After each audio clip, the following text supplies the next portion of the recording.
Nobody is talking about what is happening inside luxury stockrooms. Returns are piling up.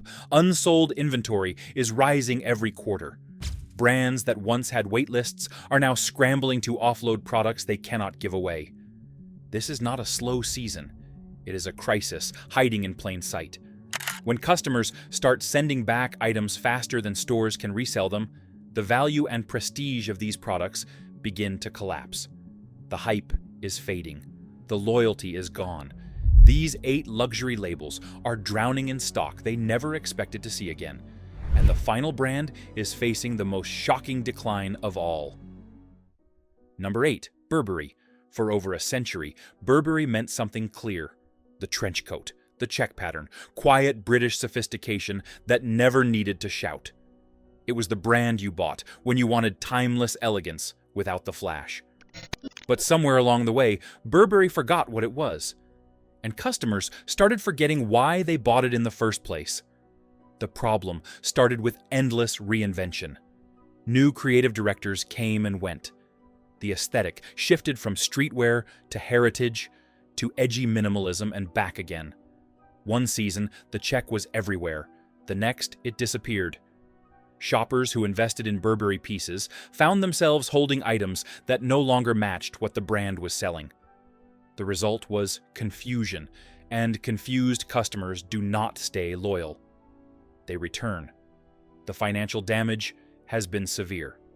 Fiscal 2025 revenue dropped to £2.46 billion, down 15% from the year before.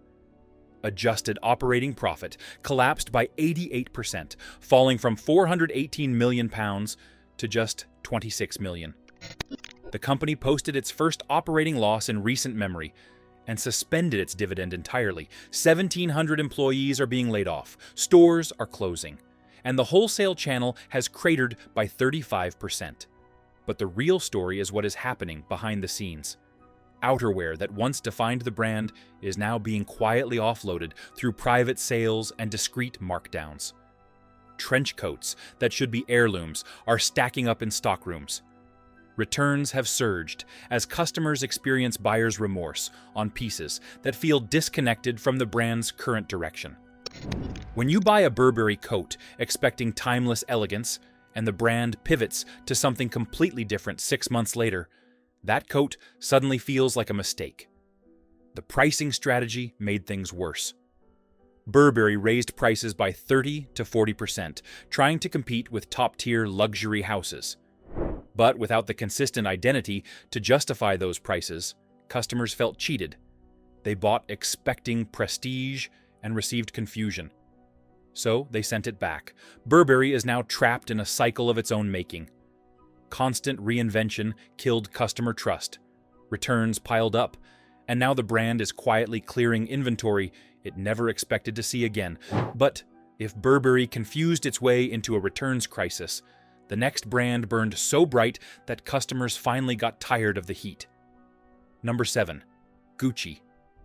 There was a moment when Gucci was untouchable. The double G logo dominated everything: red carpets, Instagram feeds, street-style blogs. Under Alessandro Michele, the brand became a cultural phenomenon. Maximalist designs, clashing prints, and an aesthetic so loud it demanded attention. Everyone wanted Gucci, and for a while, Gucci could not make enough of it. But hype does not last forever. And when the fever broke, it broke hard.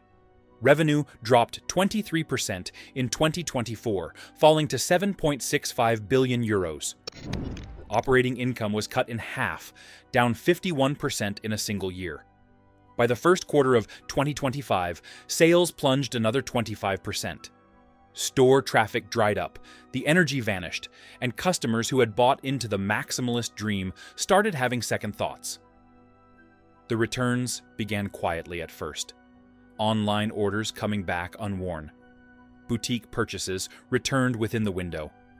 Customers who had spent thousands on logo-heavy pieces suddenly realized those pieces did not fit their lives anymore. The loud designs that once felt exciting started feeling exhausting. And when fashion fatigue sets in, the easiest response is to send it back. The creative turmoil made things worse. Sabato de Sarno was brought in to reset the aesthetic, but he lasted less than 2 years before exiting abruptly. Now Demna from Balenciaga has been appointed to lead the brand forward. But every creative shift means existing inventory becomes orphaned. Products designed under one vision get stranded when that vision changes. And stranded inventory either gets returned or sits unsold. Behind the scenes, Gucci is running private sales and VIP discount events at a pace that would have been unthinkable 5 years ago. Warehouses are packed with stock from the transition years. Items that were supposed to sell at full price are being quietly marked down just to clear space for whatever comes next. Gucci built its empire on being the brand everyone wanted. But when everyone had it, the wanting stopped. And now the returns keep coming while the brand figures out who it wants to be. Gucci drowned in its own hype. But the next brand drowned in something even simpler. It made too much of everything and put it everywhere. Number 6. Michael Kors. There was a time when Michael Kors meant you were on your way up.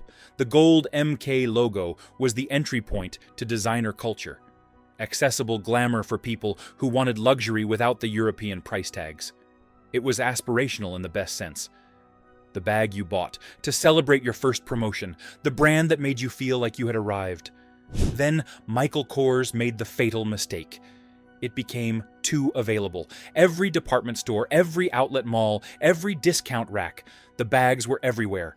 And when luxury is everywhere, it stops being luxury. It becomes commodity. The oversupply problem is now impossible to ignore. Revenue fell to $3 billion in fiscal 2025, down from $3.5 billion the year before.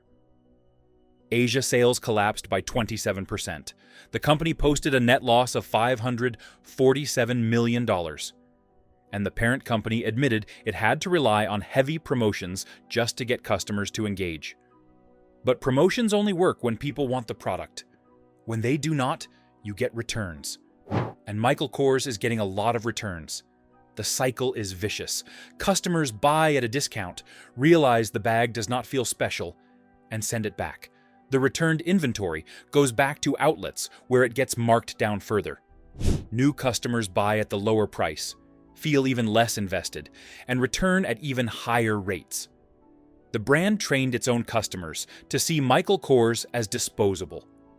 Once that perception takes hold, it is almost impossible to reverse. Now, 100 stores are closing. The retail footprint is shrinking from 750 locations to 650.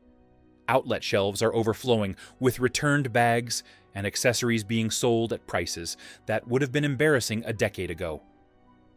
The MK logo that once signaled aspiration now signals clearance. Michael Kors did not collapse because the products were bad.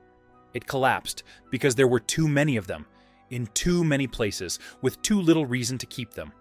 Michael Kors drowned in oversupply. The next brand drowned in overconfidence. Number 5. Mulberry. Mulberry used to occupy a perfect position in the market. British heritage, exceptional leather, bags that felt luxurious without the intimidating price tags of the French houses. The Bayswater was iconic. The Alexa sparked genuine excitement. For a while, Mulberry was the insider choice for people who appreciated craftsmanship over logos. Then, the brand decided it deserved to be more expensive. Prices climbed aggressively, pushing into Louis Vuitton and Chanel territory. A bag that once cost £900 suddenly carried an £1,800 price tag. The leather was still beautiful. The craftsmanship was still there. But the justification was not.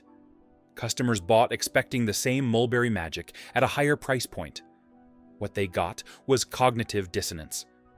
The bags were lovely, but were they twice as lovely as before? For many shoppers, the answer was no. And when the answer is no, the bag goes back. The numbers reveal the damage. Fiscal 2025 revenue collapsed 21% to £120 million. The brand posted a pre-tax loss of nearly £32 million. First half 2026 sales dropped another 18%. Stores across Asia are closing. Emergency funding of £20 million was needed just to keep operations running. Behind the scenes, the return rates have become a serious problem. Customers who stretch their budgets for a mulberry bag experience regret when the piece does not deliver the emotional payoff they expected. The resale market makes things worse. When you can find the same bag secondhand for half the price, paying full retail feels foolish. So people return and buy resale instead. Now, Mulberry is stuck with stockrooms full of beautiful leather goods that nobody is rushing to claim. Private sales and quiet discounts have become routine. The brand that once had waiting lists is now waiting for customers who may never come back. Mulberry priced itself into a returns crisis. But the next brand is facing something different. It tried to reinvent itself, launched new designs, and watched customers send them right back. Number 4. Coach. Coach built its legacy on being the reliable choice. Quality American leather. Classic silhouettes. The bag your mother owned and your grandmother trusted. For decades, Coach meant craftsmanship you could count on. But reliability stopped being exciting. And Coach has been chasing relevance ever since. The brand has tried everything. New creative directors brought downtown edge. Collaborations with younger designers generated buzz. Marketing campaigns targeted Gen Z with bold imagery and fresh messaging. Some of it landed in magazines and on social media. But in the stores, something different was happening. The new designs were coming back. Parent company Tapestry has watched Coach's numbers stagnate while the reinvention efforts continue. The problem is not that the new designs are bad. The problem is that they do not match what customers expect from Coach. Shoppers walk in looking for the classic leather goods they remember. They find edgier pieces that feel unfamiliar. They buy anyway, hoping to connect. And when the connection does not happen, the return window gets used. The outlet situation compounds the problem. Coach bags circulate through discount channels at such volume that full-price purchases feel risky. Why pay retail when you know a sale is coming? Why commit when you can probably find it cheaper in 3 months? This mentality creates hesitant buyers who return at the first sign of doubt. The confidence that once accompanied a Coach purchase has been replaced by constant second-guessing. Now Coach is quietly liquidating stock across multiple regions. Inventory that was supposed to sell through at healthy margins is being moved at discounts just to clear space. Seasonal collections that did not catch fire are being shipped to outlets faster than ever. The cycle of launch, return, and liquidate has become routine. Coach still makes excellent bags. The leather quality remains strong. But quality does not matter if customers keep sending it back. And right now, Coach is seeing a lot of product make the round trip. Coach cannot get its new identity to stick. But the next brand is facing a different problem. Its old identity stuck too well, and now nobody wants it anymore. Number 3. Fendi. Fendi used to be the definition of Italian glamour with edge. The baguette bag was a cultural moment. The double F logo signaled access to a world of taste and sophistication. Owning Fendi meant you understood fashion at a level most people never reached. But Fendi leaned too hard into that logo. The FF print spread across everything: bags, shoes, scarves, ready to wear. It became inescapable. And when a symbol of exclusivity becomes ubiquitous, it stops being exclusive. It just becomes noise. The logo fatigue hit faster than anyone expected. Customers who once coveted the FF monogram started seeing it as overdone. Pieces that felt special during purchase felt tired weeks later, and tired pieces get returned. The parent company numbers tell part of the story. Kering's other houses, which include Fendi, saw combined revenue drop 15% in the third quarter of 2024. Operating income for that division collapsed by 80%. The resale market adds more context. Fendi bags that once held their value now sell at 30 to 40% below retail. Listings sit for months without buyers. The investment narrative that once justified premium prices has completely collapsed. Inside boutiques, the returns have become a quiet crisis. Customers buy logo-heavy pieces expecting the old Fendi magic. When the magic does not materialize, when the bag feels more like a billboard than a statement, it comes back. The window gets used. The inventory returns to shelves where it sits alongside other returned pieces, all waiting for buyers who are increasingly skeptical. The response has been discreet but unmistakable. Private client discounts, invitation-only sales, strategic price adjustments that never make headlines. Fendi cannot afford to slash prices publicly, because that would destroy whatever prestige remains. But it cannot afford to let inventory stack up forever either. Fendi built its identity on that double F. Now that double F is the reason customers are walking away and returning everything they bought. Fendi overplayed its logo until customers got sick of seeing it. But the next brand is dealing with something even more damaging. It is not just returns, it is rejection. Number 2, Balenciaga. Balenciaga was the brand that defined cool for an entire generation. The city bag was iconic. The aesthetic mixed high fashion with street credibility in ways no one else could match. Demna built a cultural phenomenon. Celebrities wore it. Influencers worshipped it. Owning Balenciaga meant you were ahead of everyone else. Then came 2022. The ad campaigns triggered outrage that spread faster than any marketing team could contain. Images that many found deeply disturbing sparked backlash across every platform. Celebrities publicly distanced themselves. Customers quietly stepped back. And the hype machine that had powered the brand for years ground to a halt. The impact on sales was severe. Kering reported that its other houses, including Balenciaga, saw revenue drop 15% in the third quarter of 2024. Operating income collapsed by 80%. But the sales numbers only tell part of the story. The returns and cancellations tell the rest. Customers who had ordered pieces before the controversy hit suddenly wanted out. Orders got canceled. Recent purchases got returned. People who had proudly worn Balenciaga started quietly removing it from their closets. The association had become toxic, and nobody wanted to be seen carrying that baggage. What was once a status symbol became a source of embarrassment almost overnight. The resale market collapsed in parallel. The hourglass, the neoclassic, bags that once commanded premiums started appearing at 30 to 40% discounts. Listings sat unsold. Prices dropped further. The secondary market, usually a signal of desirability, became a clearance channel. Behind the scenes, Balenciaga has been pushing inventory through discreet channels. Private sales for loyal clients.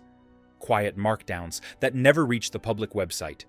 Strategic moves to clear shelves without making headlines that would damage the brand further. The goal is survival, not growth. Clear the old stock, reset the image, hope customers forget.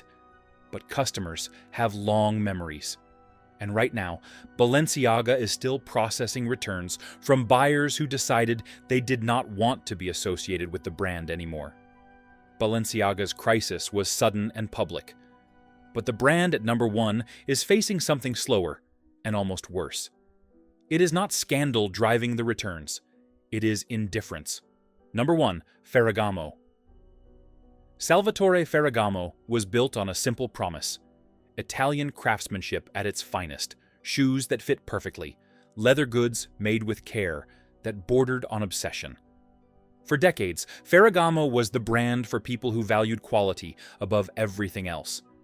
No flash, no hype, just exceptional products for discerning customers.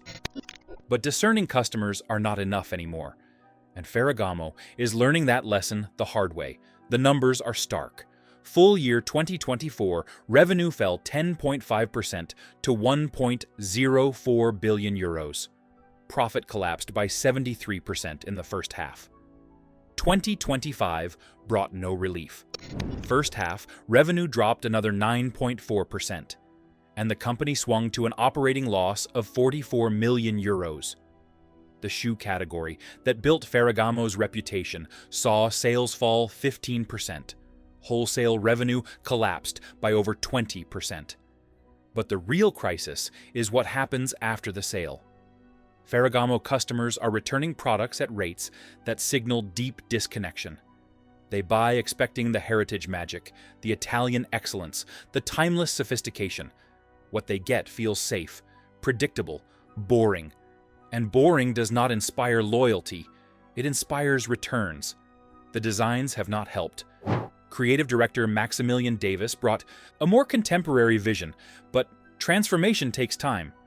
Meanwhile, customers buying current collections are not connecting with what they receive. The products are well made. The quality is there, but the emotion is missing. And without emotion, the return window becomes very appealing. The customer base presents another challenge. Ferragamo's core shoppers are aging, and the brand has failed to attract younger replacements. The styles that appeal to established customers feel irrelevant to the next generation. So Ferragamo finds itself losing loyalists to time while gaining no one new to replace them. The brand is now pushing stock through every quiet channel available. Private sales, regional discounts, strategic markdowns that stay off the main website. Inventory that was supposed to sell at full margin is being moved at reductions just to clear space. The stockrooms are full of beautiful products that nobody fell in love with.